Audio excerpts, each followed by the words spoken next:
ang mga kwento ng pag-ibig, kwento ng buhay at kwento ng pag-asa dito sa Barangay Love Stories. Love Stories.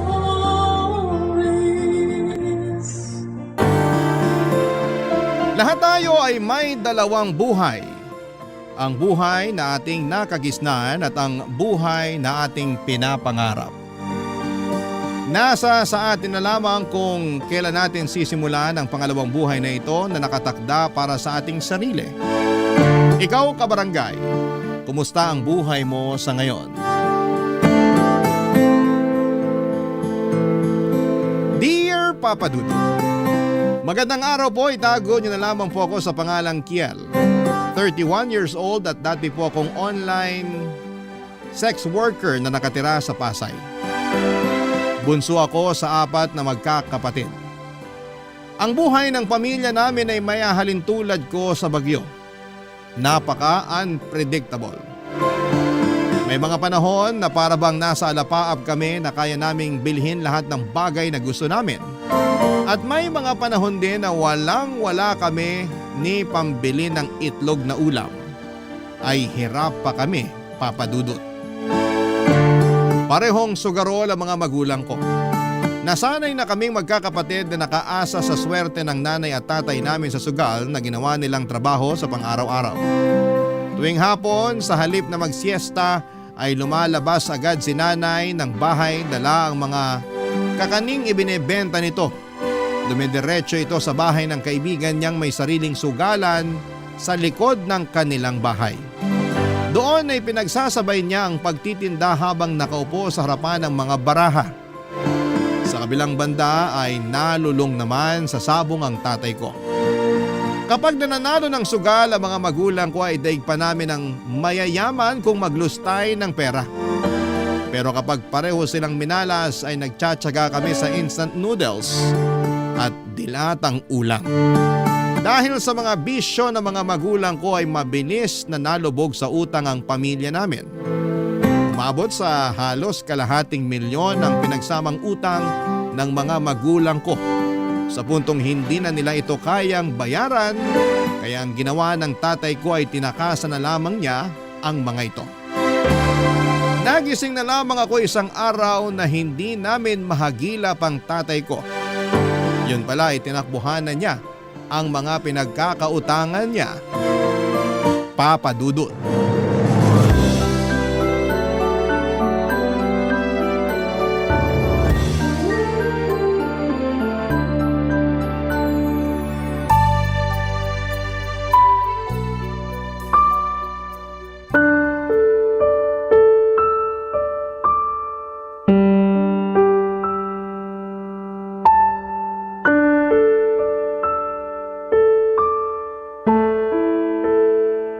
So ano?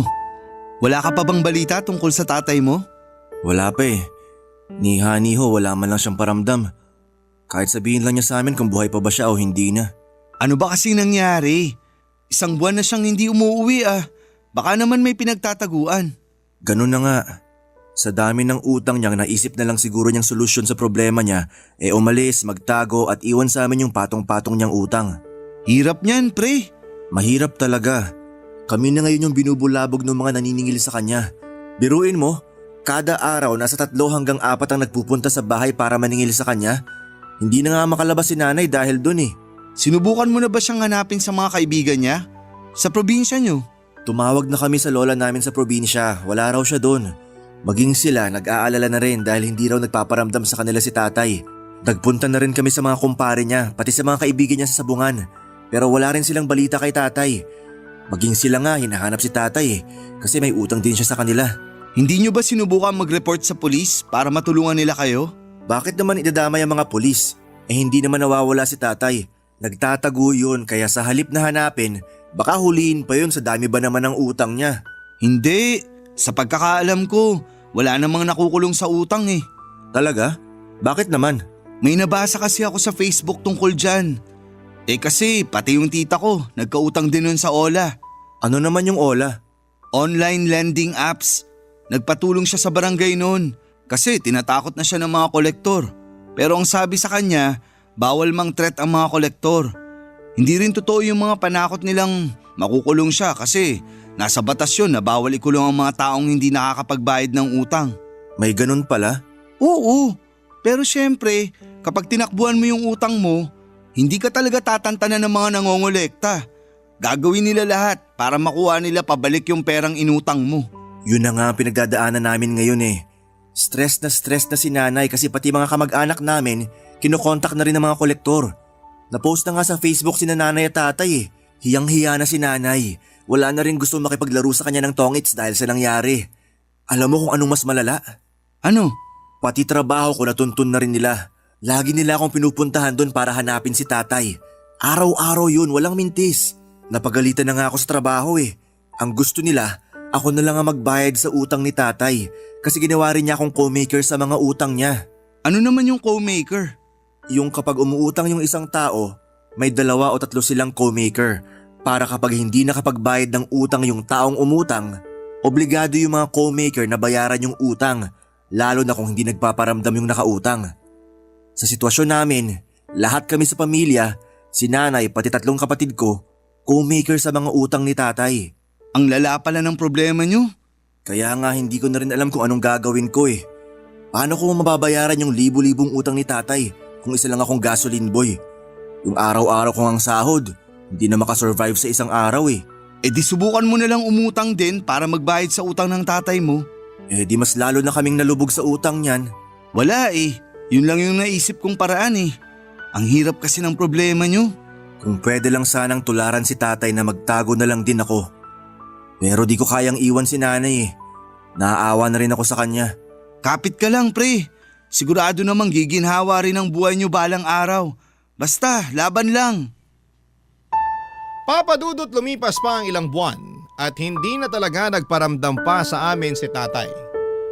Tumigil na rin kami sa paghahanap sa kanya dahil alam naming mahirap hanapin ang taong ayaw magpahanap. Dahil nga sa sunod-sunod na pangaharas sa amin ng mga debt collectors, ay napilitan kaming ibenta noon ang mga appliances sa bahay. Pati nga motor ko noon ay ilang taong kong binayaran ay naibenta ko na rin para lamang mabawasan na mga utang ni tatay. Nasa punto na kami noon ng buhay namin na sobrang lugmok na kami, Papa Dudut. Hindi na rin kinaya noon ng panganay naming kapatid ang problema sa bahay. Kaya naman mas pinili na lamang niyang bumukod at makipag-live-in sa kanyang boyfriend.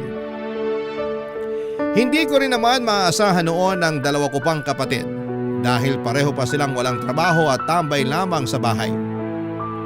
Tanging kami na lamang ni nanay noon ang magkatuwang para buhayin ang pamilya naming tinalikuran ng sarili naming padre di pamilya. Ginawa ko ang lahat ng makakaya ko para kumita ng ekstrang pera. Naghanap ako ng sideline at pati sa gabi ay nagtatrabaho din po ako. Lahat ng pwedeng pagkakitaan ay pinatos ko. Pero kahit na anong pagod ang gawin ko noon, ay hindi pa rin talaga yon sapat para bayaran ang utang ni tatay. Para lamang ako nagtutulak ng isang malaking pader na kahit na anong paghihirap, ang gawin ko ay hindi man lamang ito gumagalaw. Hanggang sa isang araw, isang kaibigan ang nagalok sa akin ng isang trabaho na maaari raw akong makakuha ng easy money, Papa Dudut.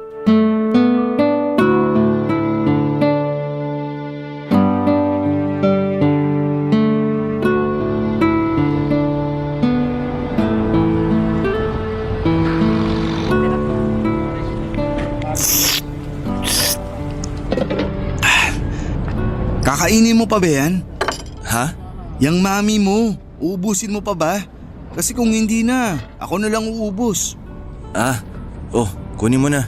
Ayun, salamat. Gutom pa ako eh. Mukhang problemado ka yata dyan ah. Araw-araw naman akong problemado eh. Kung sa bagay nga naman. May tanong ako sa'yo. Oh, ano yun? Kapag may nag-alok ba sa'yo ng easy money, tatanggapin mo? Depende. Anong easy money ba yan? Illegal ba yan? Hindi ko alam. Paanong hindi mo alam? Magnanakaw ka ba? Mang-hold up? Kasi krimen yung mga yun. Hindi naman ako mananakit ng tao. Eh ano nga? Mamamakla ka. Maghahanap ka ng sugar mommy. Medyo parang ganon. Sabihin mo na kasi kung anong klaseng easy money yan. Kilala mo si Gabriel, di ba? Oo, yung biglang yumaman ng walang dahilan. Tapos ayaw namang sabihin kung anong trabaho. Sa tingin ko may nag-i-sponsor dun eh. Kaya biglang nagkapera. Tingnan mo, may sarili na nga siyang sasakyan eh.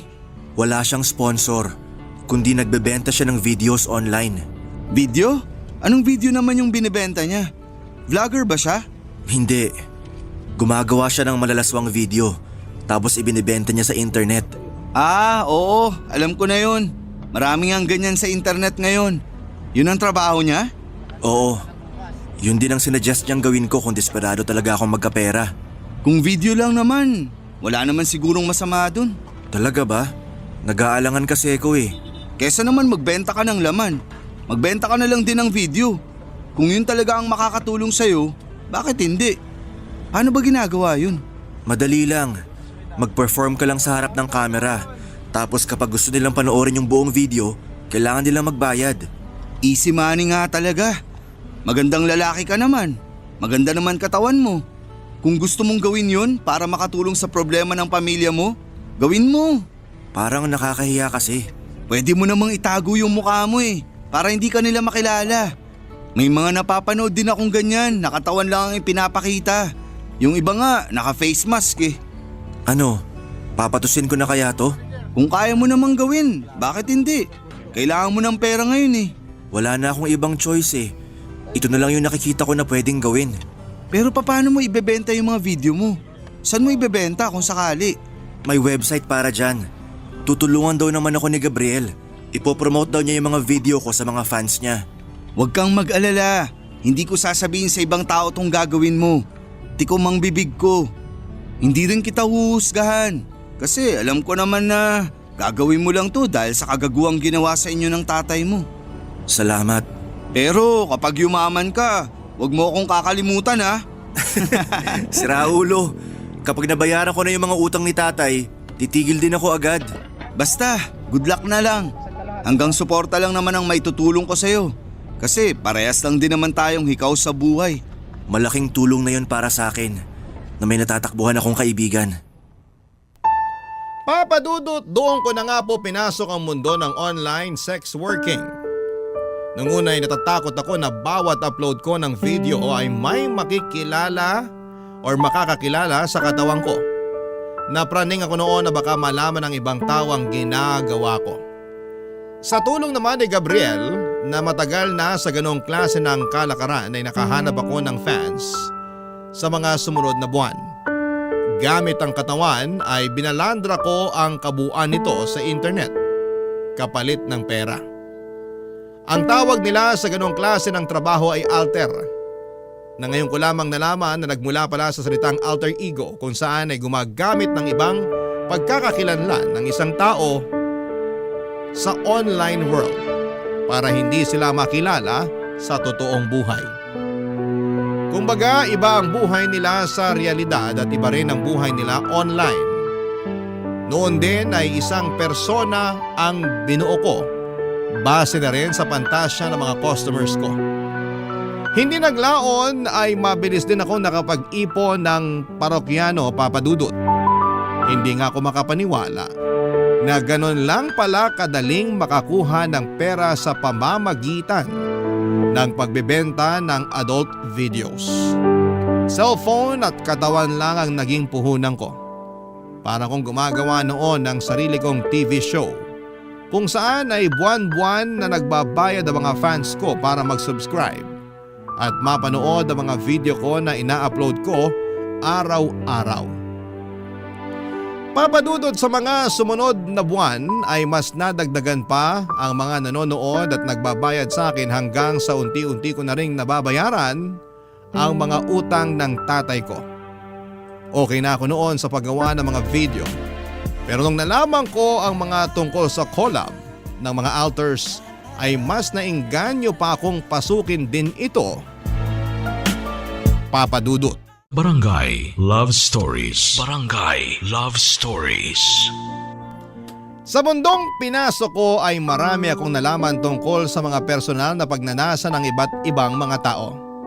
May mga fans ako na mahilig sa paa. May mga fans naman ako na gustong-gusto akong makitang sumasayaw ng sexy. May mga personalized na videos din akong ginagawa na nagro-roleplay para bigyang buhay ang mga pantasya ng supporters ko. Lahat ng yun ay ginagawa ko sa pangalan ng pera. Hindi naglaon ay mas lumaki pa ang buwan ng kita ko. Pinatos ko na rin kasi noon ang mga indecent proposals na natatanggap ko lalo na sa mga mayayamang parokyano.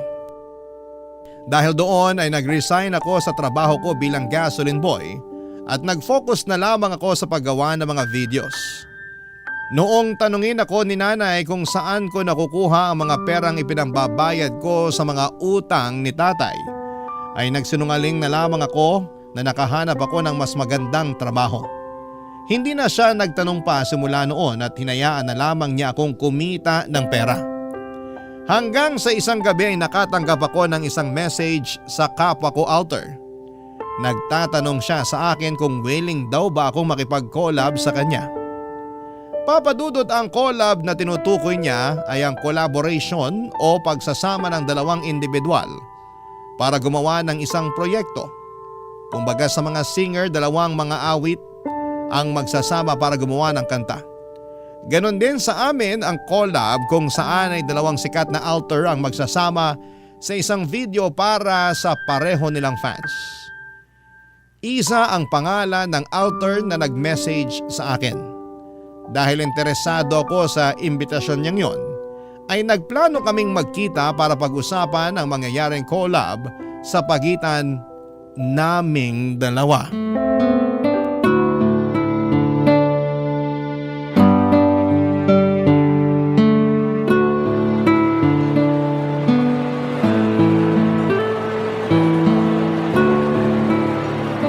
Excuse me, ikaw ba si Kiel?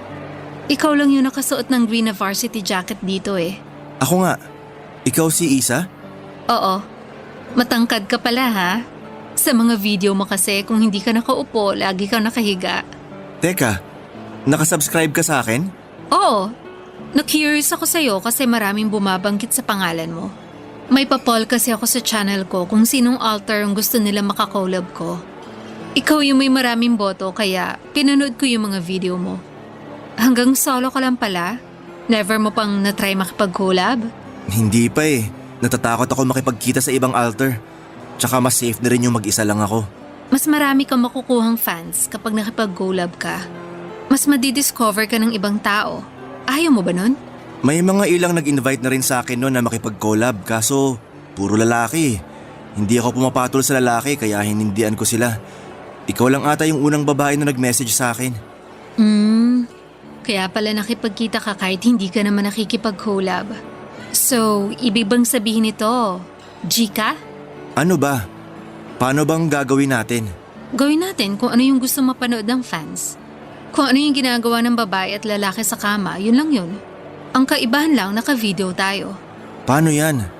Hindi ako nagpapakita ng mukha eh. Baka makilala kasi ako ng ibang tao. Huwag kang mag-alala, pwede naman nating i-blur yung mukha mo eh. Pwede ka rin magsuot ng mask para masigurado. Wala ka bang ibang pagkakakilanlan? Kung may tattoo ka o balat sa katawan, pwede nating lagyan ng plaster yon kung sakali. Wala naman. Wala akong tattoo at balat. Okay, edi good. Magsuot ka na lang ng mask para hindi ka makilala ng mga tao. Ano, Gina? Paano naman yung hatian kung sakali? Walang hatian. Ipopost mo yung video natin sa channel mo. Ipopost ko rin yung sa akin sa channel ko. Sa iyo yung makukuha mong pera, akin naman yung sa akin. Basta ba tulungan mo ako mag-promote, tutulungan din kita mag-promote. Ganun lang. Ano, payag ka? O sige.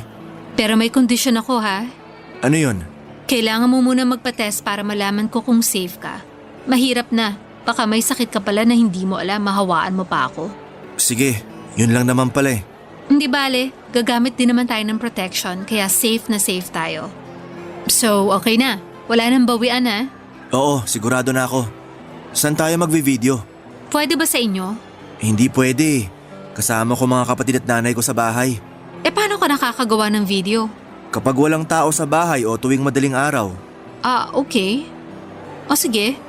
Sa apartment ko na lang natin gawin yung video. Ikaw na lang ang pumunta doon. Teka, tigasan ka ba? Paranaque. Sisend ko sa iyo yung address ko mamaya. Kailan ka pala available? Anytime pwede naman ako. O sige, mag-set na lang ako ng schedule. Tapos message na lang kita. Gamitin na lang natin yung equipment ko sa bahay. Ako na rin mag-i-edit para mas maganda yung video. Ikaw ang bahala. Wala ka na bang ibang tanong? Alis na ako. Ayaw mo bang kumain na muna tayo? Next time na lang. Kailangan ko pa mag-prepare. May client ako mamaya. Okay, sige. Kung ganun, wala na. Kita-kits na lang? Okay, sige. Mag-ingat ka. Ikaw din. Papadudot ang aminin ko na unang kita ko pa lamang kay Isa ay na-turn on na kaagad ako sa kanya. Napakaganda niyang babae. Sobrang bango pa. Para siyang bulaklak na masarap pitasin.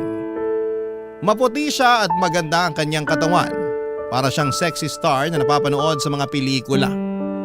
Hindi ko yon inaasahan dahil dami account lamang ang ginagamit niya sa pagme-message sa akin noon. At wala itong ibang picture maliban sa isang cartoon character.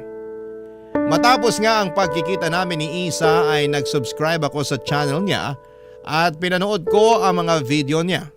Napaka-wild niya sa mga video niya. Taliwas na taliwas ito sa mga maamon niyang mukha na parang hindi makabasag pinggan. Ibang-iba siya noong nagkausap kami at noong nasa harap na siya ng kamera. Nagulat din ako sa dami ng subscribers niya. Bawat video niya ay umaabot ng libo-libong views. Ilang araw matapos ang pagkikita namin ay nag-set ng date si Isa para sa collab naming dalawa. Nagpunta ako sa apartment niya na studio type. Nagkalat sa paligid ang mga ring light at dalawang kamera. Doon ay nakita ko ang itim na sofa na laging present sa mga video niya. Maliban sa kama ay doon kasi niya karaniwang ginagawa ang mga video na ipinopost niya online. Bago kami gumawa ng video ay nag-live pa noon si Isa kasama ako para i-announce ang upcoming collab naming dalawa sa kanyang mga fans. Noong time na yun ay sobrang dami ng taong nagpapadala sa kanya ng virtual gifts na pwedeng ipamalit sa pera. May mga request din ng fans nila na ginawa namin tulad ng kiss sa harapan ng kamera at kung ano-ano pa. Pagkatapos noon ay saka namin ginawa ang video na umabot ng halos 1 oras.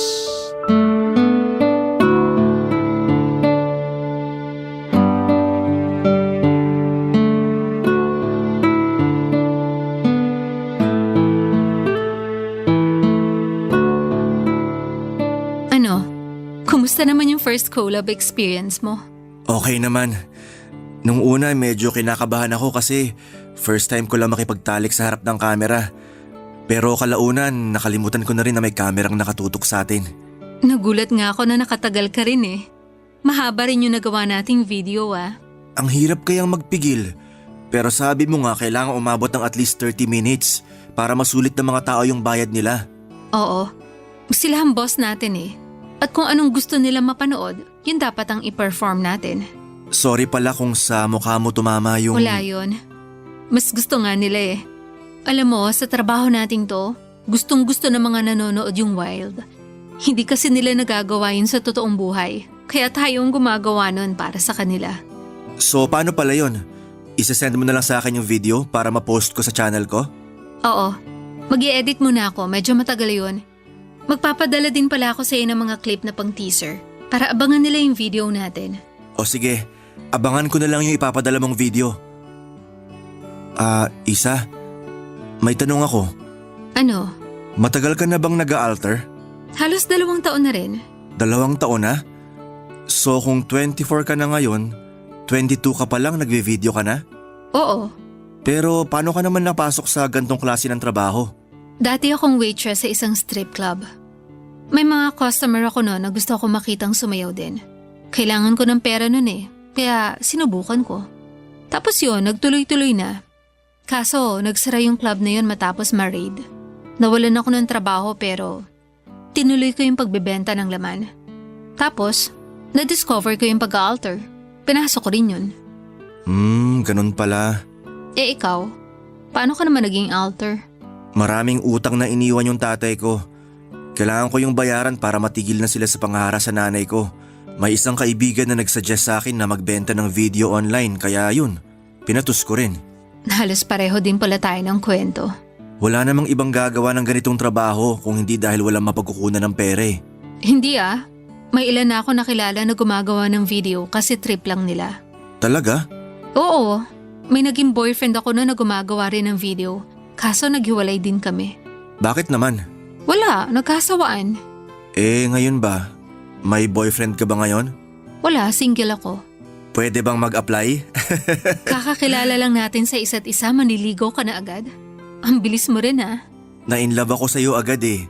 Hindi ko alam, basta nung unang kita pa lang natin, hindi ka na nawala sa isip ko. Talaga? Seryoso ka? Gusto mo talaga ako maging girlfriend? Bakit naman hindi? Sigurado ka ba dyan?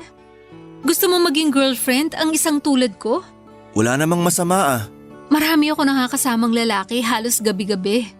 Okay lang sa'yo yun? Naiintindihan ko naman na trabaho lang yung ginagawa mo eh. Pareho tayo ng ginagawa kaya maiintindihan kita. Iba ka rin ha? Yung ibang lalaki, kapag nalaman nila kung anong trabaho ko, umaayaw agad sila.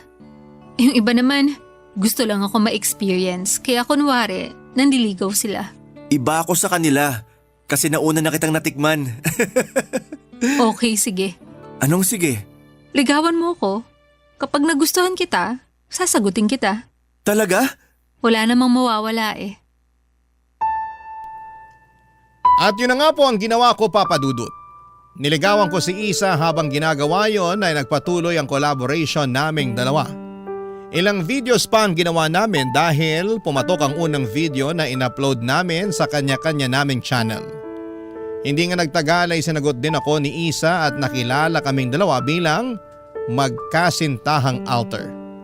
Sobrang successful ng partnership namin noon sa puntong tumatanggap na kami noon ng live audience. 2 buhay ang meron kami noon. Ang buhay na normal na tao at ang buhay ng isang alter. Ipinakilala ko si Isa sa pamilya ko at hindi naman siya nakilala ng mga kapatid at nanay ko bilang babaeng nagbebenta ng videos online. Noong nagtagal ay lumipat ako sa apartment ni Isa at nagsama kaming dalawa. Unti-unti ay mas yumabong pa ang buhay naming dalawa. Nabayaran ko na rin ang mga utang ni tatay dahil sa trabaho namin yon.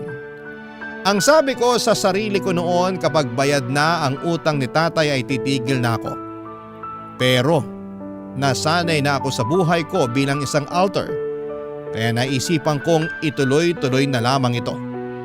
Maaring hindi gusto ng ibang tao ang trabaho namin ni Isa pero hindi namin ito maiiwan-iwan dahil ito na lamang ang nagbibigay sa amin ng magandang buhay. Pero kapalit ng malaking pera na natatanggap namin, Papa Dudut, sa ginagawa namin ay hindi ko po inaasahan. Na yun din pala ang sisira sa pinagsamahan namin ni Isa. Barangay Love Stories. Barangay Love Stories. Papa Dudut, alam kong nangako ako kay Isa na tatanggapin ko ng buo ang trabaho niya. Pero hindi ko alam na hindi ko rin pala ito mapaninindigan. Sobra kasing lumalim na ang nararamdaman kong pagmamahal para sa kanya sa puntong nagsimula na akong magselos sa mga lalaking nakakasama niya. Kung ako ay hanggang video lang ang ginagawa ko, si Isa ay malawak ang trabaho niya. Maliban sa paggawa ng mga video ay nag-i-escort din siya. Sumasama siya sa mga lalaking binabayaran siya para sa isang gabing pang-aliw. Nung una ay natanggap ko naman ang trabahong yun ni Isa. Alam ko na gano'n na talaga ang ginagawa niya bago ko pa siya ligawan. Pero dumating ang relasyon namin sa puntong nawawala na siya ng oras para sa akin.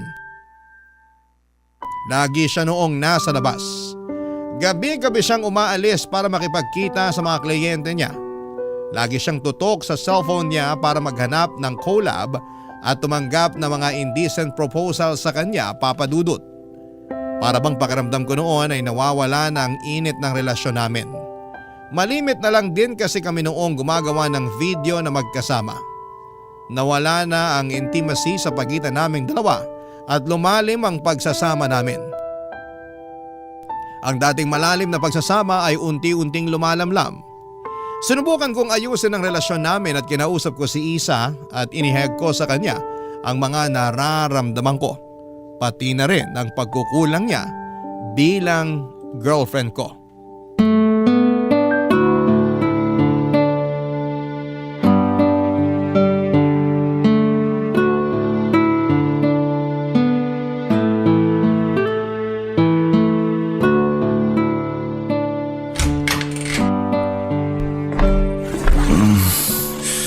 Kauwi mo lang? Oo. Nagising ba kita?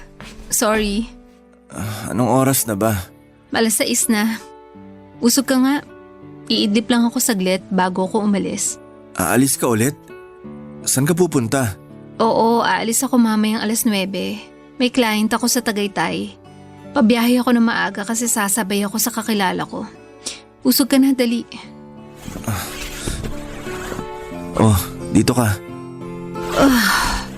Tagaytay? Ang layo naman nun. Oo, sa Tagaytay. Medyo malaki to kaya hindi ko siya mahindian. Tsaka matagal ko ng fan yung client na to eh. Sunod-sunod yung racket mo ah. Magpahinga ka naman. Hindi na kita nakakasama rito sa bahay. Bukas wala akong trabaho. Masusolo mo ko, huwag kang mag-alala. Ay, nasanay na lang talaga ako. So bakit ka naman inabot ng alas 6 ngayon? Nag-request yung client ko eh. Sabahan ko raw siya mag-breakfast sa hotel nila bago ako umuwi. Sinamahan mo naman. Malamang, may ekstrang bayad yun eh. Sayang naman, tsaka libre na yung pagkain kaya pumayag na ako. Mabuti pa yung ibang tao na nakakasama mo sa pagkain. Samantalang ako na boyfriend mo, hindi mo man lang ako magawang saluhan. Sorry na, busy lang talaga. Ayaw mo bang tumigil na lang sa trabahong to? Okay naman na tayo eh. Maayos na buhay natin. May konting ipon na rin naman ako. Maghanap na lang tayo ng normal na trabaho. Akala ko ba naiintindihan mo tong trabaho kong to? Oo, naiintindihan ko naman. Pero ito na ba talaga yung gusto mong buhay? Ayaw mo bang bumuo ng panibago kasama ko? Ayaw mo bang lumagay na lang sa tahimik? Yun ba ang gusto mo mangyari kaya hindi ka na gumagawa ng video? Oo sana.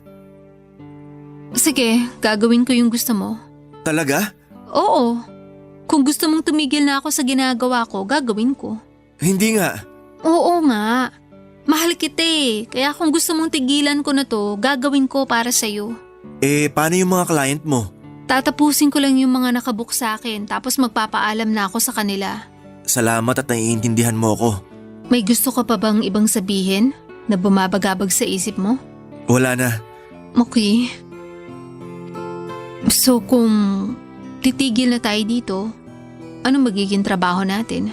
Nakapagtapos ka naman, di ba? Sigurado ako mabilis ka lang makakakuha ng trabaho. Ang totoo niya, naghahanap na nga ako ng trabaho ko eh. Talaga? Saan naman? Parang gusto ko maging virtual assistant.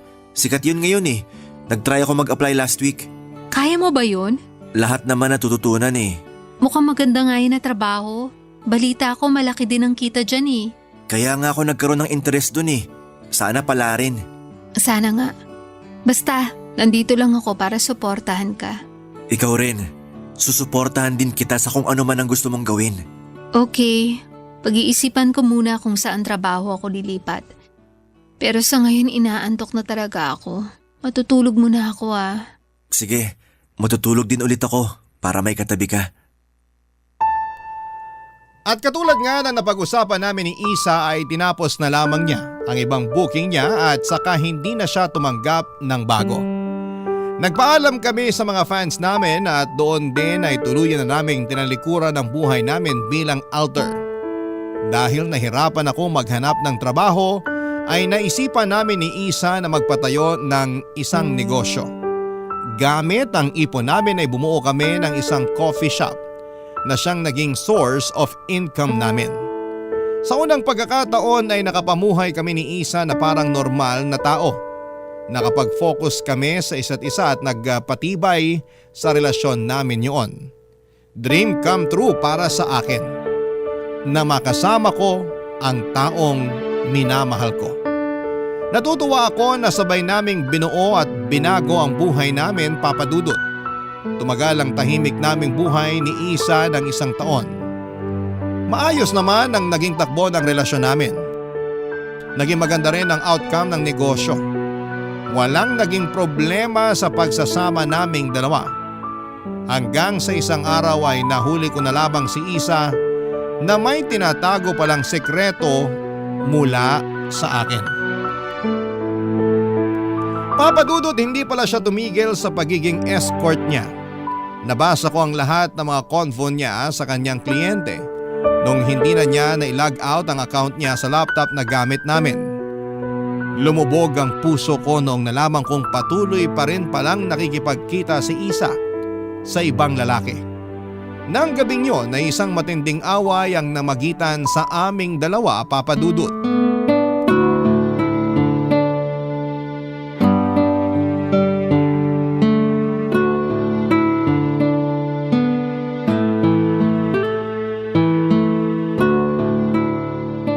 Isa, paabot naman ng laptop dyan sa tabi mo.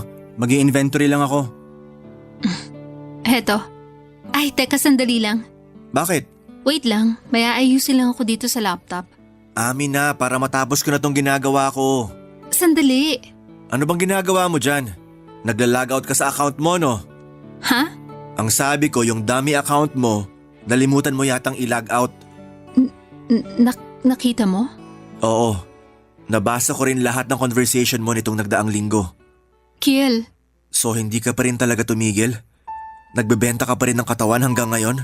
Kailangan natin ng pera eh. Anong kailangan? May negosyo na tayo na pinagkukunan ng pera.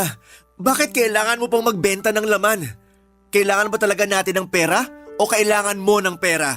Para sa atin din naman tong ginagawa ko eh. Ha? Paano? Anong paano? Mahal ang renta natin dito sa apartment. Simula nung mag-decide kang lumipat tayo. Mahal din ang renta ng pwesto ng coffee shop natin. Marami akong luho, marami ka ring luho. Sa tingin mo kasya yung sales natin kada buwan na nagmumula sa shop? Hindi! Anong pinagsasabi mo? Pinapalabas mo ba na ikaw ang bumubuhay sa atin, ganon? Na yung pagiging escort mo, yun na nagbabayad sa mga gastusin natin? Totoo naman eh. Eh di sana sinabi mo sa akin na hindi sapat yung coffee shop para sa gastusin natin. Para nakapaghanap ako ng maayos na trabaho. Hindi yung babalik ka na lang sa dati mong gawi. Wala na tayong magagawa, nangyari na. May magagawa pa tayo. Pwede kang tumigil sa ginagawa mo. Isa naman. Akala ko bang okay na tayo? Akala ko ba tapos na tayo sa buhay na yan? Tapos malalaman ko, nakikipagkita ka pa rin pala sa iba't ibang lalaki? Marami akong pangangailangan. At kailangan ko ng pera para matustusan yung mga pangangailangan kong yun. Ibig sabihin ayaw mo talagang tumigil? Ayoko. Magalit ka na kung magalit. Itutuloy ko tong ginagawa ko dahil dito ako nakakakuha ng pera. Tatapatin na kita. Hindi sapat tong buhay natin na to. Hindi ako satisfied sa buhay na binibigay mo, kaya ako na ang gumawa ng paraan. Mas mahalaga yung mga pangangailangan mo kaysa sa relasyon natin? Kaysa sa akin? Oo, yun ang totoo. So kaya mo akong iwan para sa trabaho mong yan? Huwag mo akong papiliin, Kiel. Hindi pwede. Kailangan mong mamili. Ako o yung trabaho mo? Kiel! Isa, ako o yung trabaho mo? Alin ang pipiliin mo? Yung trabaho ko. Ito ang gusto ko. Wow! Ganon-ganon na lang? Kaya mo akong iwan para sa pansariling interes mo? Pinapili mo ko eh. Kaya pinili ko yung mas gusto ko. Kiel, totoong buhay to. Hindi drama na pwedeng dayain dahil lang mahal natin ang isa't isa. Sorry, pero hindi ko kaya maghirap kung alam kong kaya ko namang i-provide yung mga pangangailangan ko. Ibang klase ka. Paano mo nasasabi itong mga bagay na to?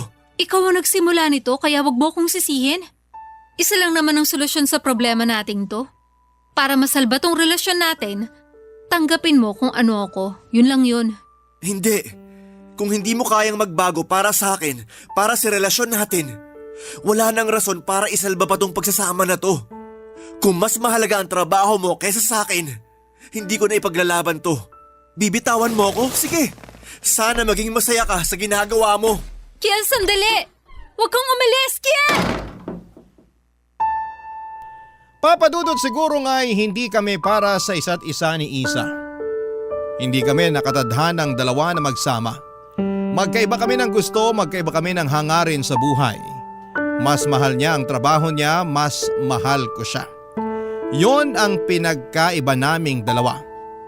Pero hindi ko rin hahayaang saktan ko ang sarili ko.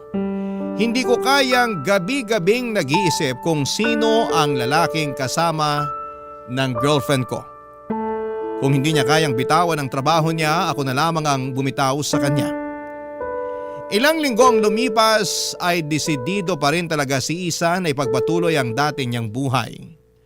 Kaya naman ako na mismo ang nakipaghiwalay sa kanya. Bumalik ako sa pamilya ko. Iniwan ko sa kanyang apartment namin at binayaran ko na lamang siya para masolo ko ang coffee shop na pinatayo namin. Simula noon ay hindi na muli kaming nag-usap pa. Alam kong malaki ang naitulong sa akin ng pagiging alter ko. Nabago nito ang buhay ko pero ng mga panahong yon ay gusto kong manggaling naman ngayon ng perang nakukuha ko sa bagay na hindi ko ikinakahiya. Nagpursigi ako at ipinagpatuloy ko ang nasimulan kong negosyo. Nag-ipon ako ng pera at binuo kong muli ang sarili ko. Sa ngayon, Papa Dudut, ay masaya na ako sa buhay ko kasama ang sarili kong pamilya. May isa na po akong anak sa ngayon. Ang huling balita ko kay Isa ay isa na raw siyang kabit ng matandang politiko. Hindi ko alam kung gaano katotoo ang balitang yon, pero hindi ko na rin po ito masyadong binigyan ng atensyon. Samantala, ang buhay ko bilang alter noon ay tuluyan ko nang ibinaon sa limot. Hanggang ngayon ay nananatiling sekreto ang parte ng buhay kong yon na dadalhin ko na hanggang sa aking kamatayan. Dito na po nagtatapos ang kwento ko. Maraming salamat po sa inyo, Papa Dudut, at sa inyong mga tagapakinig sa inyong programa sa pagpili ng aking sulat. Ang inyong forever kapuso at ka-barangay, Kiel. Barangay Love Stories. Barangay Love Stories. Anong say mo sa Barangay Love Stories na ito? Pagkwentuhan natin sa comment section yan. Nagustuhan ng iyong napakinggan? Ituloy yan via live stream sa www.gmanetwork.com/radio. Barangay LS 97.1 Forever. Ang mga kwento ng pag-ibig, kwento ng buhay at kwento ng pag-asa dito sa Barangay Love Stories. Love Stories.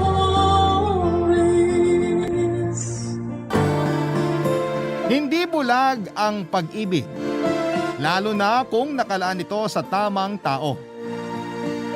Kaya nga kahit na ano pang kakulangan natin ay hindi yun hadlang para magmahal tayo at mahalin. Ikaw, kabarangay, meron ka bang minamahal?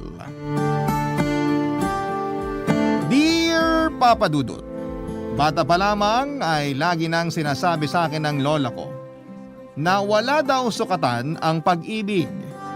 Ibig sabihin, kapag nagmahal ang tao ay hindi nito tinitingnan ang pisikal na katangian ng taong minamahal niya.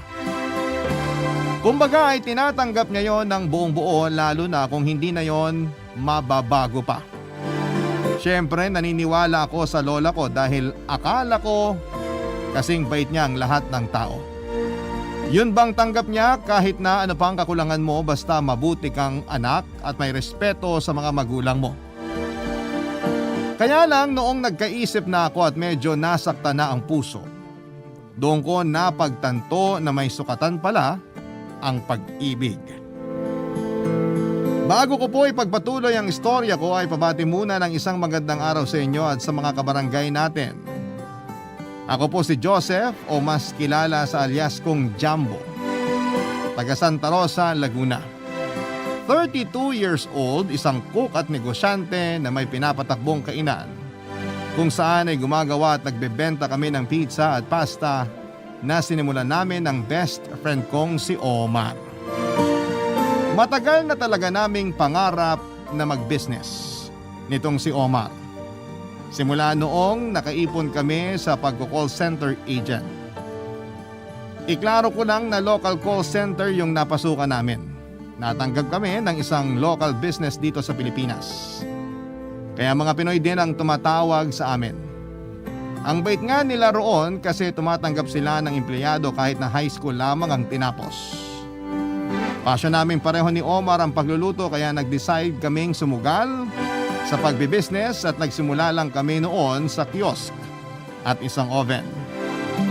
Hirap na rin kasi ako sa biyahe noong pumapasok ako sa call center dahil sa kondisyon ko. Maliit kasi ako, Papa Dudut. Kung tawagin ay bansot at madalas natuksuhing unano. 4 feet flat lamang kasi ang taas ko. Pero masipag naman akong tao, Papa Dudut.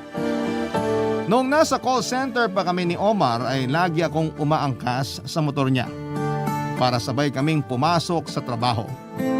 Pero kapag di pareho ang shift namin ay nagko-commute po ako. Bagay na medyo challenging sa akin dahil sa kalagayan ko. Malaki raw ako noong pinanganak kaya binigyan ako ng palayaw na jumbo. Pero noong papalaki ay doon na napansin na maliit ako. Nakakatawa nga nung una kasi jumbo ang palayaw ko pero bansot naman ako. Simula pagkabata, tampulan na ako ng tukso. Lalo na ng mga kaklase ko sa eskwelahan. Kaya high school lang ang tinapos ko kasi medyo na-trauma ako sa klase ng panunukso sa akin. Mahirap lang din ang pamilya namin at maaga akong naulila sa mga magulang noong magkasunod na namatay sina nanay at tatay dahil sa karamdaman. Buti na lamang at meron akong super lola na nagtaguyod sa akin. Kaya nangako ako sa sarili ko na hindi ako susuko hanggat hindi kami umaasenso at hindi ko nabibigyan ng malwang pamumuhay ang lola ko.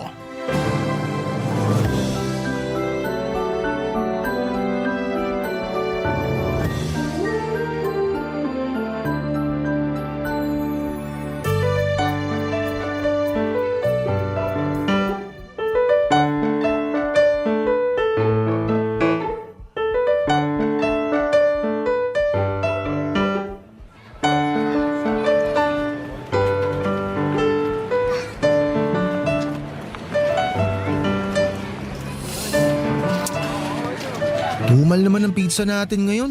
Hindi kasi tayo active sa business page natin sa Facebook. Baka kulang tayo sa engagement kaya hindi dinadag sa paninda natin. Ang sabihin mo, dumarami mga kakumpetensya natin. Kailangan talaga natin mag-imbento ng bagong flavor na pasisikatin para naman maengganyo na bumili sa atin yung mga tao. Ganun naman sa negosyo. May mga araw na malakas paninda mo, meron naman yung ganito, matumal. Pero ayos lang. Kasi pag pinagtsagaan naman natin to, alam ko balang araw, maikilala rin itong tindahan natin ng pizza at pasta. Alam mo tol, pag ikaw talaga nagsalita, gumagaan loob ko.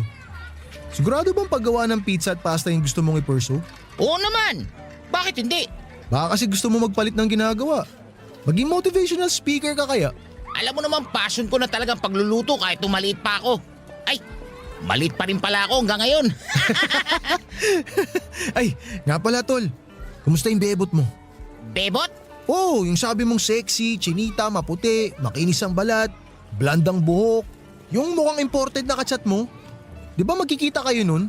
Natuloy ba? Oo! Natuloy naman. Natuloy pala eh, ba't wala kang kinukwento?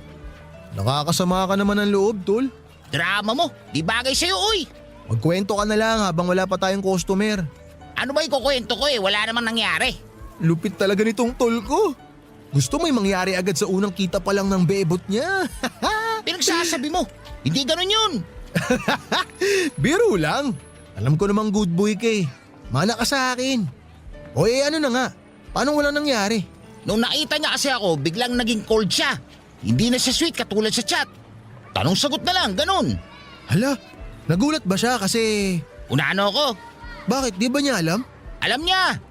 Sinabi ko naman sa kanya, kaya lang, hindi pa rin yung garansya na magugustuhan niya ako pagkatapos namin mag-date. Tama nga ako, kasi kinabukasan, binlock niya na ako sa messenger. Ni walang goodbye? Block agad? Oo, Lakas naman ang amats nun. hayaan mo na. Hindi naman natin mapipilit ang isang tao na magustuhan tayo kung ayaw nila sa atin. Pero kung umasta siya nun parang magjowa na kayo. Sabi mo pa nga, di ba, nag-I love you siya sa'yo? Oo, tapos nadala ko. Akala ko kasi magkaka-girlfriend na ako ulit. Kaso wala, bokya. Hirap talaga pag ganitong di normal. Anong di normal pinagsasabi mo? Maliit ka lang. Pero normal ka pa rin sa paningin namin ng lola mo. Pati na rin sa paningin ng iba nating tropa. Yung tumitingin sa'yo at nanguhusga na para bang may mali sa'yo, sila yung hindi normal. Salamat. Pinagaan mo loob ko. Pwede ka na rin pala maging motivational speaker eh. Malaki kaya kita sa ganun? Kasi kung oo, sige, papatusin ko na. Sira, kailangan kita rito sa negosyo natin. Ay, may naisip ako tol. Ano yun? Pansin ko kasi parang kulelat lagi yung love life mo pag ikaw ang dumidiskarte. Kaya, hayaan mo ako na maging kupido mo. Ako napapana sa noo ng babaeng magkakagusto sa'yo. Pwede ba Omar, tigilan mo ako? Ikaw pa didiskarte para sa akin eh, wala ka nga rin jowa. Ay nako tol, kung ayaw mong maniwala na kaya ko, problema mo na yun. Basta, sisiguraduhin kong makikilala mo na yung babaeng magpapatibok sa puso mo. Yung babaeng mamahalin ka na parang ikaw na lang yung natitirang lalaki sa buong mundo. Aga-aga mo naman magpantasya. Oh, mukhang may customer na tayo. Buti pa, magtrabaho na lang tayo. Bago pa ugat ko sa noo yung tumibok dahil sa kalokohan mo. Bahala ka, basta sureball ako na magkakajowa ka na.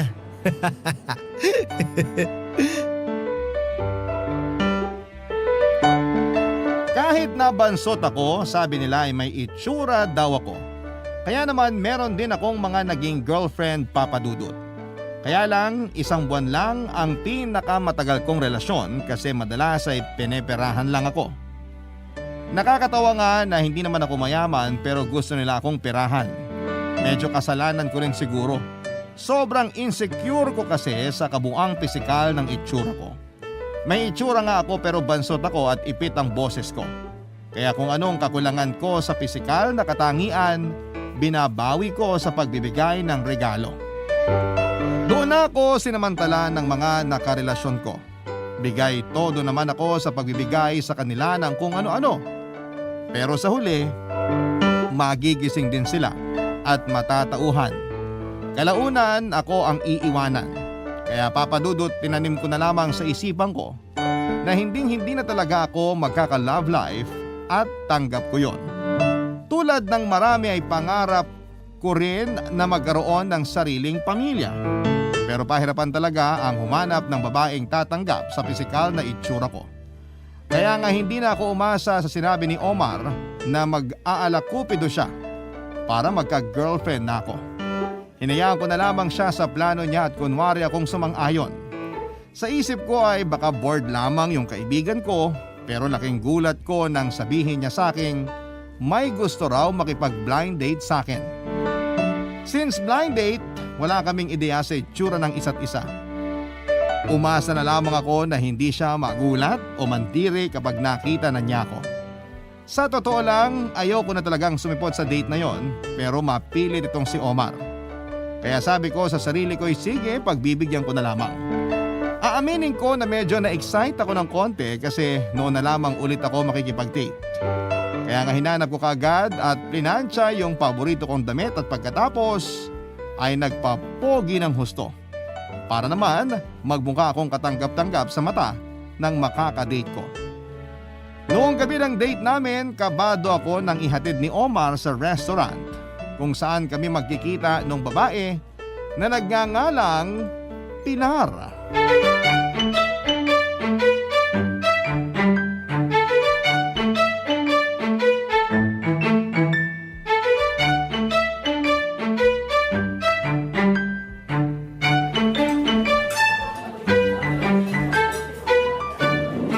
Wow, ang ganda naman dito sa restaurant na pinagdalan mo sa akin.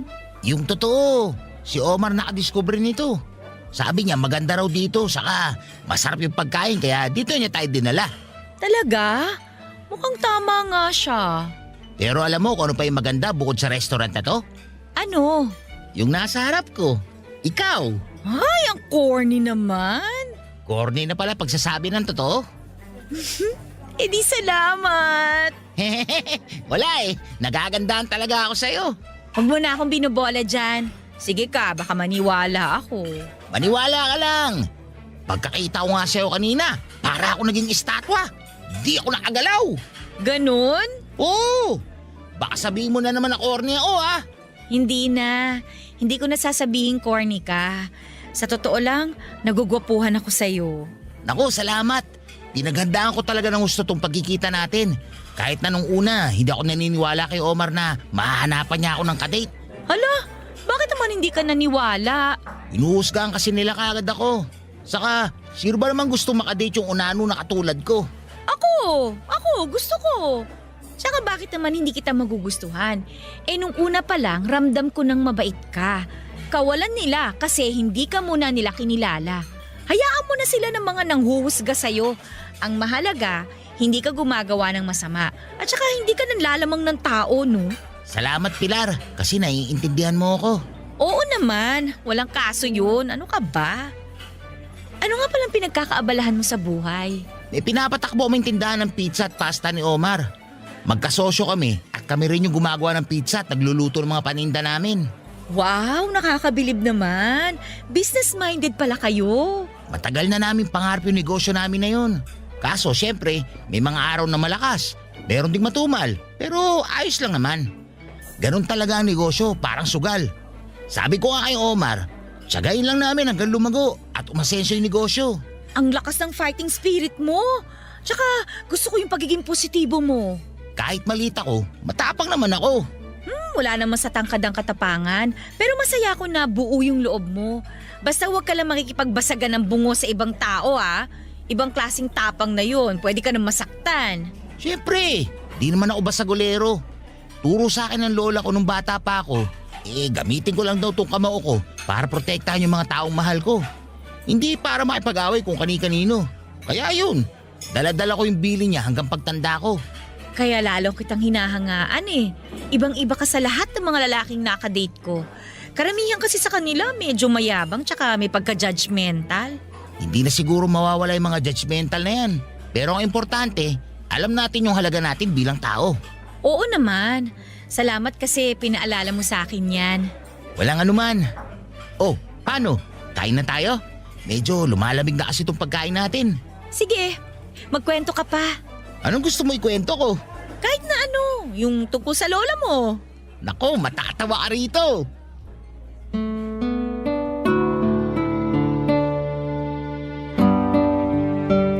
Aminado akong nagulat ako nang makita ko si Pilar. 4 feet 4 inches ang height niya. Mataas lang siya sa akin ng 4 na pulgada. Oo, Papa Dudut. Pareho kaming maliit ni Pilar. Pero bukod sa pagkagulat ay hindi ko rin napigilan ang sarili kong mamangha sa angkin niyang kagandahan. Para siyang diyosa na nahulog mula sa langit. Pagpasok niya sa resto at nang magtama nga ang mga mata namin ay sinalubong niya agad ako ng matamis niyang ngiti dahilan para matunaw sa labis na kagalakan ng puso ko. Ewan ko ba, para akong nanigas ng sandali at naging tuon. Bukod sa magandang mukha ni Pilar ay masarap din siyang kausap. Talagang Pilipina rin ang datingan niya na hindi makabasag ng pinggan. Pero sa totoo lang, kahit na nakaka-starstruck ang ganda niya ay mabait si Pilar at komportable akong kasama siya. Hindi ko kailangang magpanggap. Yung bang hindi ko kailangang magkunwari na ibang tawa ko para lamang magustuhan niya. Nag-uumapaw sa tuwa ang puso ko nang sabihin niya na hinahangaan niya ako ng husto nung kinuwento ko kung ano ang pinagkakaabalahan ko. Masasabi ko na nag-enjoy ako sa date naming yon at pagkatapos ay umasa ako na masusundan pa yon. Papadudot bago matapos nga ang date namin ay hindi ko na pinalagpas pa ang pagkakataon na hingin ng number ni Pilar, Papadudot. Barangay Love Stories. Barangay Love Stories. Matapos kong hingin ng number ni Pilar ay nagsimula na nga kaming magpalitan ng text message. At aminin kong hindi maalis ang ngiti sa mga labi ko sa tuwing lumilitaw ang pangalan niya sa cellphone ko. Para akong teenager kong kiligin at hindi ngayon nakaligtas sa matinik na mata ni Omar. Lagi niya akong inaasar at tinatanong kung ano na ang balita sa amin ni Pilar. Noong sinabi ko na mabuting magkaibigan lamang kami ay hindi naniwala ang loko. Pinagpilitan pa rin niya na digahan ko na si Pilar lalo na noong aminin kong may feelings na ako para sa kanya, Papadudot. Kakilala ni Omar yung panganay na kapatid ni Pilar. Yon ang naging ugnayan nilang dalawa. Minsang naikwento ng kapatid ni Pilar kay Omar na hanapan daw nila ito ng manliligaw. Doon na nga ako sinet up ng blind date ni Omar kay Pilar. Sa totoo lang, Papa Dudut, ay hindi naman mahirap magustuhan si Pilar. Bukod sa magaganda niyang katangian ay ramdam ko yung sincerity niya. At hindi nagbago ang tingin at paghanga niya sa akin simula noong araw na makilala ko siya. Kaya nga hindi na ako nagpatumpik-tumpik pa nang makumpirma ko sa sarili ko na mahal ko na siya. Agad ako nagtapat ng damdamin kay Pilar at sinuklian din niya ng parehong pagtingin yon. At nang simulan ko na siyang ligawan, sinabi niya sa akin na gusto raw muna akong makilala ng nanay niya.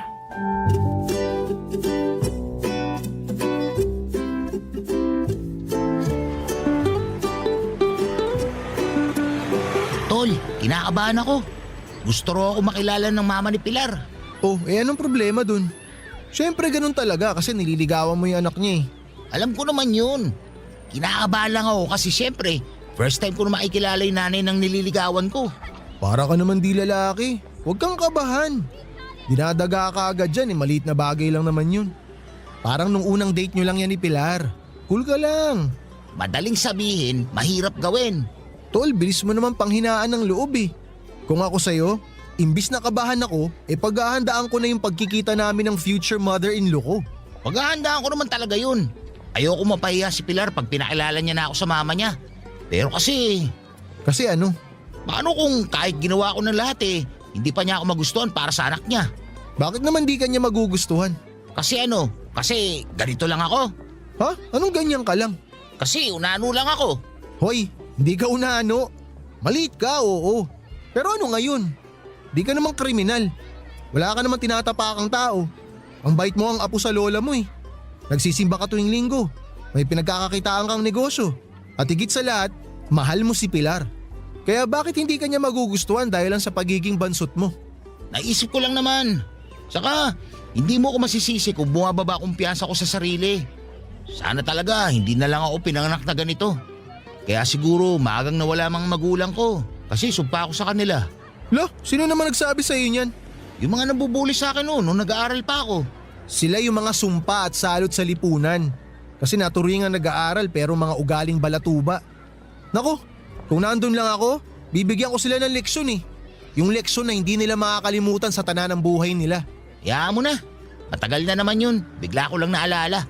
Kung ako sa'yo tol, kalimutan mo na yung mga ganyang bagay. Hindi ka sumpa sa mga magulang mo. Maaga lang talaga silang kinuha kasi nagkasakit sila. Tsaka huwag ka na masyadong mag-overthink. Nagustuhan ka nga ni Pilar eh. Yung nanay pa kaya niya. Sigurado ako na magkakasundo kayo nun. Sana nga kasi seryoso naman ako sa panliligaw sa anak niya. Mahal na mahal ko kaya si Pilar. Alam ko. Nakakaumay na nga kayo minsan eh. Wow! Ikaw pa may ganang maumay eh. Ikaw nga nagpakilala sa amin sa isa't isa. Biro lang naman na nauumay ako sa inyo. Ay, totoo pala. Lalo na kapag sweet-sweetan kayong dalawa. Sus! Sabihin mo, inggit ka lang sa amin. Kamusta na ba yung babaeng nililigawan mo? Sabi mo, mapapasagot mo na siya ngayong buwan. Ayun, nililigawan ko pa rin. Pero parang tagilid ako. Kasi may isang naniligaw sa kanya eh. Tas mukhang mas type niya yun. Di na siya madalas mag-reply sa mga chat ko tapos medyo cold na rin siya sa akin. Pumayag magpaligaw sa'yo tapos tumanggap din ng ibang manliligaw. Tagilid ka nga dyan. Tigilan mo na yan. Di kanyang gusto. Awit naman tol. Sakit mo magsalita. Real talk lang. Hanap ka na lang ng iba. Baka lalo ka lang masaktan dyan. Sa bagay, tama ka. Bounce na ako. Baka di talaga ako para sa mga Pinay. Baka para talaga ako sa mga AFAM. Subukan mo. Wala namang masama. Ang problema ko lang tol, tong ilong ko eh. Baka magdugo ka English. Sira, hindi yan. O siya, balik na tayo sa trabaho habang iniisip ko diskarte ko sa pagkikita namin ng mama ni Pilar. Sinong hindi kakabahan first time kong may pakilala sa nanay ng nililigawan ko? Alam ko sa sarili ko na kailangan ko yung paghandaan ng husto. Mabuti na lamang at suportado ko ni Omar at halos hindi na nga siya magkanda o gaga sa pagpapayo sa akin ng mga dapat at hindi dapat gawin sakaling nandun ako sa bahay nila Pilar.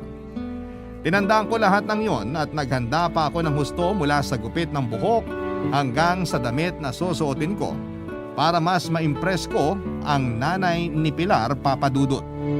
Counting background muna kay Aling Rosa na nanay ni Pilar. Single mother siya na nagtaguyod ng 3 anak at may pagka-istrikta, lalo na kay Pilar. Sobrang mapanuri si Aling Rosa pagdating sa mga manliligaw ng anak niya.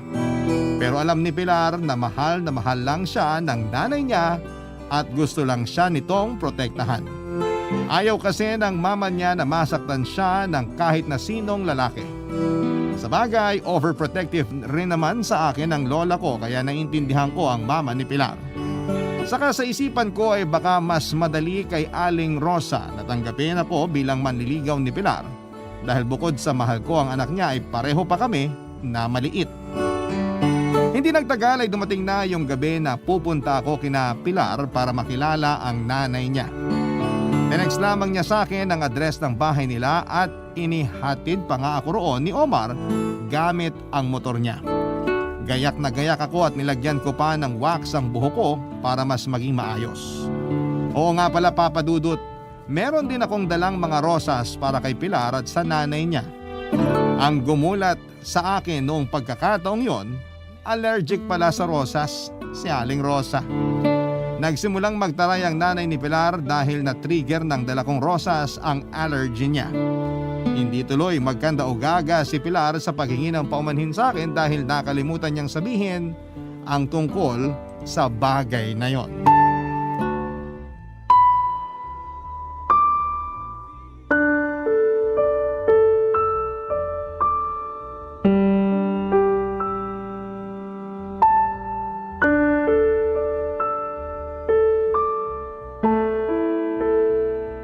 Nako, eto kasing si Jumbo eh. Buti na lang talaga na inuman ko agad ng gamot yung allergy ko kung hindi lumala. O ngayon alam mo na, sa susunod, wag ka nang magdadala ng rosas dito ha? Opo, pasensya na po kayo.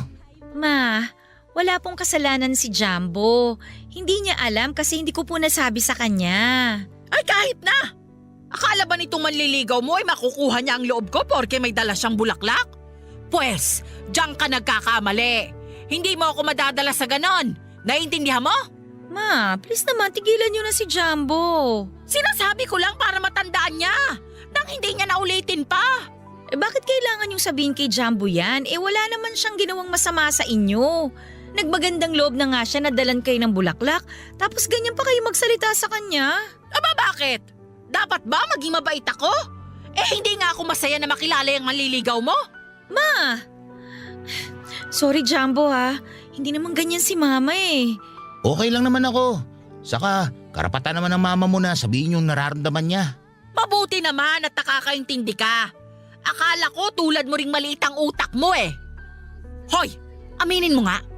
Ginayuma mo ba tong anak ko? Hindi ko po ginayuma si Pilar. Sinungaling. Hindi ako naniniwala sa'yo. Hoy lalaki.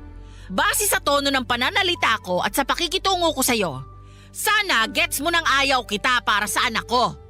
Ano na lang ang mangyayari kung magkatuluyan kayo? Ano pong ibig niyong sabihin, Ma? Paano kung pagtawanan kayo kasi pareho kayong maliit? Salit itong si Jumbo? Tingin ko may pagkaunano na to eh. Ayoko mangyari na pagtawanan kayo, nak. Kaya wag ka na sa lalaking yan. Tiyak ako na marami ka pang makikilala. Kaya wag ka magsettle dito kay Jumbo.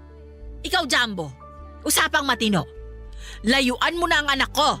Naintindihan mo? Ilalagay mo lang siya sa matinding kahihiyan kapag nagpatuloy pa yung relasyon ninyo. Wala naman po ako masamang intensyon sa anak nyo. Mahal ko po si Pilar. Tigilan mo na nga ipagmamahal na yan. Sigurado ako na sa una ka lang magaling. Tapos hindi magtatagal, iiwan at sasaktan mo rin ang anak ko. Hindi po ako perpektong lalaki. Pero hindi ko magagawang saktan si Pilar. Sige nga, paano mo bubuhayin yung anak ko? Mukhang wala ka namang ipon. Saka palugi na rin naman yung sinasabi mong negosyo nyo.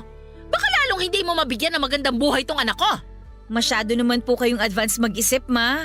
Tsaka huwag niyo namang insultuhin ang negosyo ni na Jumbo. Marangal po yun tsaka napakasipag nila ng kaibigan niya. Hindi ko mamaliitin kung sikat yon at dinadagsa ng mga tao. Hindi ko nga kilala yung tindahan nila eh.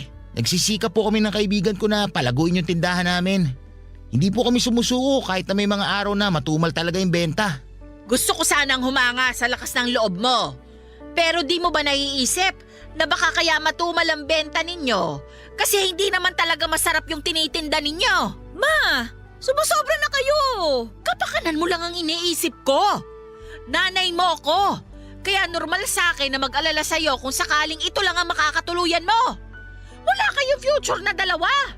At sigurado ako na gagawing katatawanan ng mga tao yung relasyon ninyo.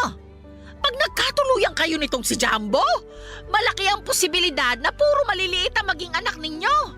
Eh di pamilya na kayo ng mga bansot. Tapos ano? I-interviewin kayo ni Jessica Soho? Lalabas kayo sa TV na pamilya ng mga bansot? Kung anong iniisip niyo, ma, hindi na kayo nahiya. Ikaw ang mahiya. Isipin mo ang kahihiyan na dadalhin mo sa pamilya natin. Sakaling magkatuluyan kayo niyan. Normal na lalaki ang pakasalan mo. Para may pag-asa na normal ang height ng mga apo ko at hindi mga bansot. Alam kong maliit na ako pero lalo pa akong nanliit. Pagkatapos ng pagkikita naming yon ng nanay ni Pilar. Hindi kasi ganon ang inisyal na reaksyon na inaasahan ko kaya naman nasaktan ako ng husto.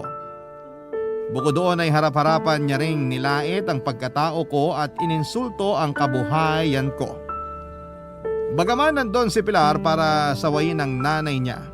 Sa mga sinasabi nito sa akin ay hindi ako tanga para hindi maramdamang ayaw niya sa akin para sa anak niya, Papa Dudut. Kahit na sinabi kong kay Pilar na ayos lamang ako, ang totoo ay malungkot ako ng gabi na nagkahiwalay kami. Kahit nga noong nakasakay na ako sa motor ni Omar matapos niya akong sunduin kina Pilar, ay kapansin-pansin, Papa Dudut, ang pananahimik ko. Doon na ako inusisa ng tsismoso kong kaibigan at hindi ko na rin napigilan ang sarili ko na ikwento sa kanya ang kabuuan ng nangyari sa pagkikita namin ni Aling Rosa. Kitang-kita ko na nagkulay hinog na kamatis.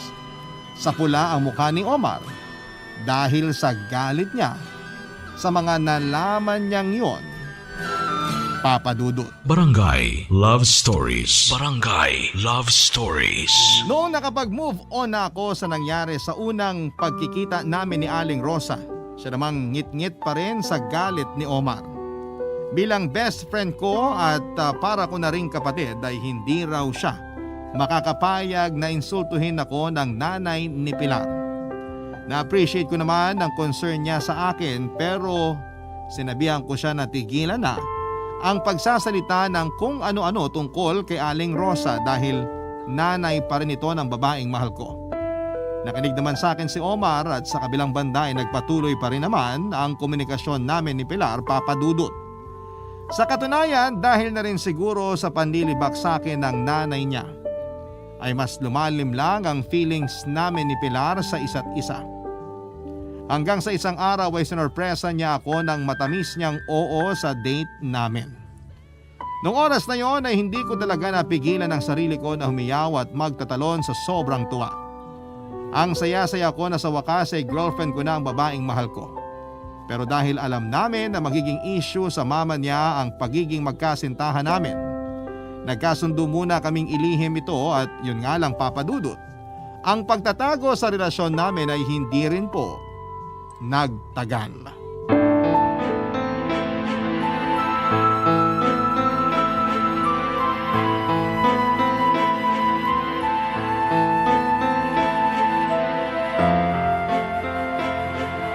Ano ka mo?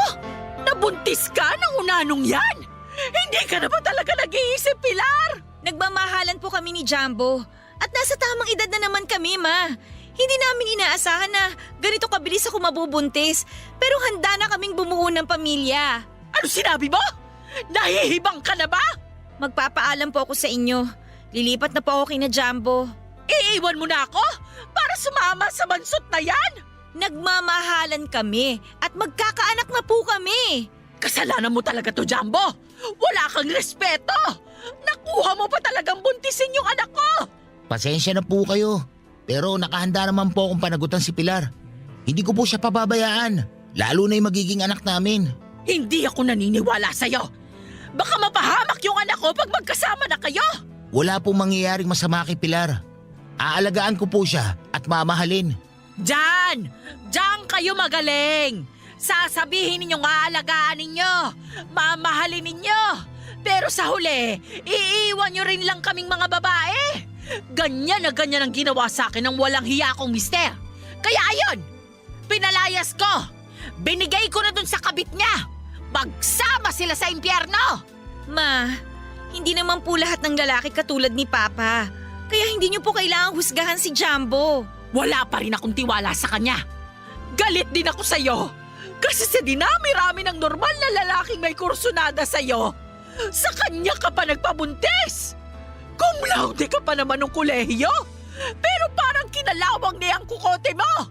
Sumusobra na po kayo sa mga pinagsasabi niyo, Ma. Totoo at tama lahat ng mga sinabi ko. Hindi na po kasi gawain na nag-aalalang nanay ang mga ginagawa at sinasabi niyo sa akin eh. Masyado kayong galit na galit kay Jumbo. Wala naman siya ginagawa sa inyo ah. Kung galit kayo kay Papa dahil sa pangangaliwa niya, sa kanya lang po kayo magalit. Huwag kayo mandamay ng ibang tao. Tsaka kung totoong concern kayo sa kapakanan ko, dapat may tiwala kayo sa mga desisyon ko. Maraming beses ko na pong sinabi sa inyo na mahal ko si Jumbo at may tiwala ako sa kanya. Napakabastos mo! Kung sagot-sagutin mo ako, parang hindi mo ako nanay ah! Sumasobra na po kasi kayo eh. Tsaka kayo po yung unang nambastos kay Jumbo. Pati ako dinamay nyo. Kung tawagin nyo siyang unano, parang wala kayong anak na maliit din. Kung totoong gusto nyo akong protektahan at kung talagang mahal ninyo ako, hindi kayo manlalait ng ibang tao dahil lang sa itsura nila. Kahit anong sabihin mo, hindi ako papayag na sumama ka sa bansot na yan! Hindi nyo po ako mapipigilan, Ma. Nasa tamang edad na ako magdesisyon para sa sarili ko. Ah, ganon? Talagang nagmamataas ka sa akin? Hala, sige! Tingnan natin kung hindi mo pagsisihan yung desisyon mong yan! Mas pagsisisihan ko kung mananatili ako sa pamamahay na to kasama kayo. Ibang tao na kayo, Ma. Hindi ko na kayo kilala. Punong-puno na kayo ng galit. Tara na, Jumbo. Umalis na tayo rito. Pilar, sandali. Hindi ka ba nabibigla sa mga desisyon mo? Sigurado ka ba talaga? Oo naman. Siguradong sigurado ako. Masaya ako na pinili akong ipaglaban ni Pilar. Pero malungkot kami dahil kailangan pa nilang magkasira ng nanay niya. Alam ko kasi kung gaano niya kamahal at nirerespeto si Aling Rosa. Pero sinigurado naman sa akin ni Pilar at buo ang desisyon niyang sumama sa akin, lalo pat magkakaanak na kami. Agad ko siyang sinama sa inuupahan naming apartment ni Omar pero hindi nagtagal ay bumukod din kami. Nag-work from home si Pilar at mas lalo kong sinipagan sa negosyo. Gusto ko kasing makaipon ng sapat para sa panganganak ni Pilar at para na rin po sa pamilyang bubuuin namin.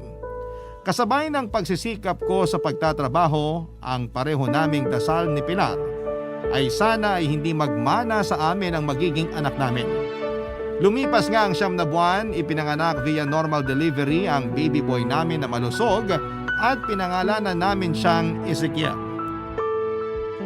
Nagtulungan kami ni Pilar sa pagtataguyod sa pamilya namin kahit na hindi pa rin nawala yung panlalait at pangmamata ng ibang tao dahil sa kalagayan namin.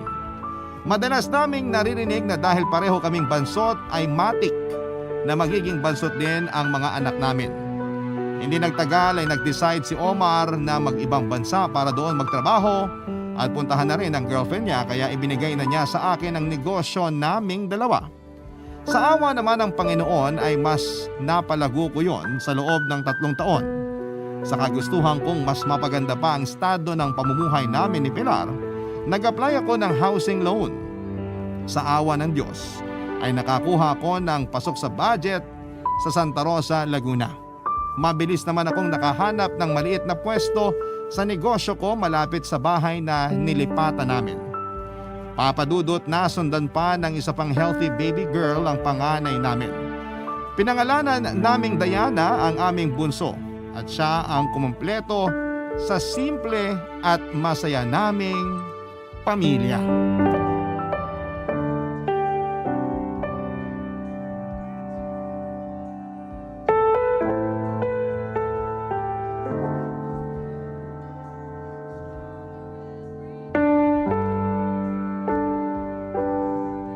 Grabe, Jumbo. Hindi pa rin ako makapaniwala na nakalipat na tayo sa bago nating bahay. Tapos, sakto pa kasi lumalaki na yung pamilya natin. Lahat ng ito nagbunga dahil sa pagsisikap at pagtutulungan natin. Sobrang saya ko, Pilar, kasi unti-unting natutupad ang mga pangarap natin. Pero sa totoo lang, ikaw lahat ito. Nahawa mo lang ako kaya tumatapang at lumalakas din yung loob ko. Bilang padre de pamilya, tungkulin ko na itaguyod kayo ng mga anak natin. Kayo ng mga anak natin yung inspirasyon ko. Kaya lalo ako nagsusumikap at nagpapatuloy sa buhay. Salamat kasi pinagkatiwalaan mo ako. Salamat din kasi hinayaan mo ako maging tatay sa mga anak natin. Akala ko hanggang sa paggawa ng pizza at pagluluto na lang ng pasta yung papel ko sa mundo eh. Mas lalo yung binigyan ng kahulugan yung buhay ko. Binigyan mo rin naman ng kahulugan yung buhay ko. Pinatunayan mo sa akin na merong lalaki na magmamahal sa akin ng totoo. Kahit na ganito lang ako. Ang baba kasi talaga ng kumpiyansa ko sa sarili. Kahit na maraming nanligaw sa akin kasi maganda raw ako. Pero hindi ko maramdaman yung sincerity ng mga nanliligaw sa akin. Pakiramdam ko, nacha-challenge lang sila. Tapos katagalan, paglalaroan lang nila ako. Kaya mas lalo kong na-appreciate yung sarili ko.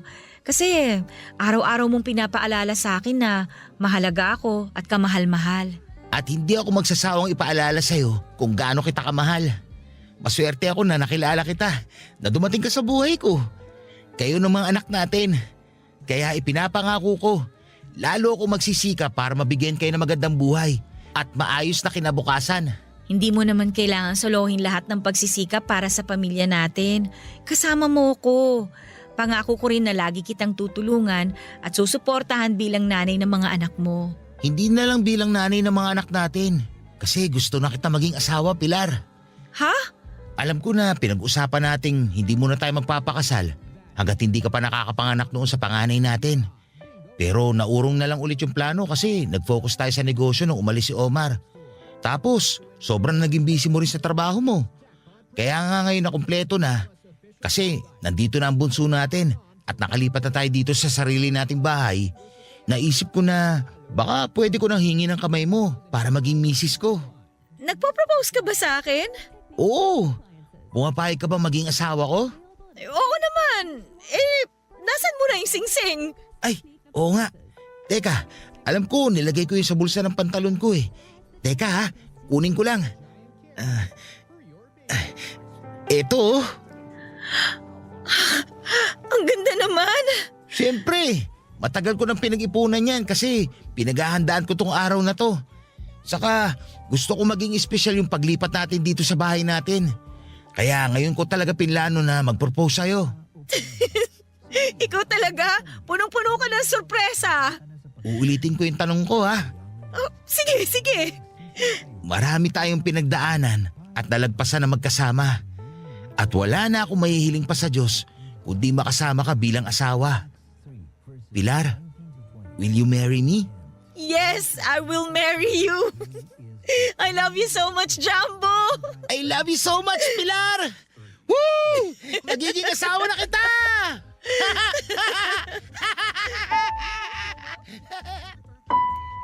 Papa Dudut, simple lang ang naging kasal namin ni Pilar pero kasama namin doon ang pinakamahalagang tao sa buhay namin.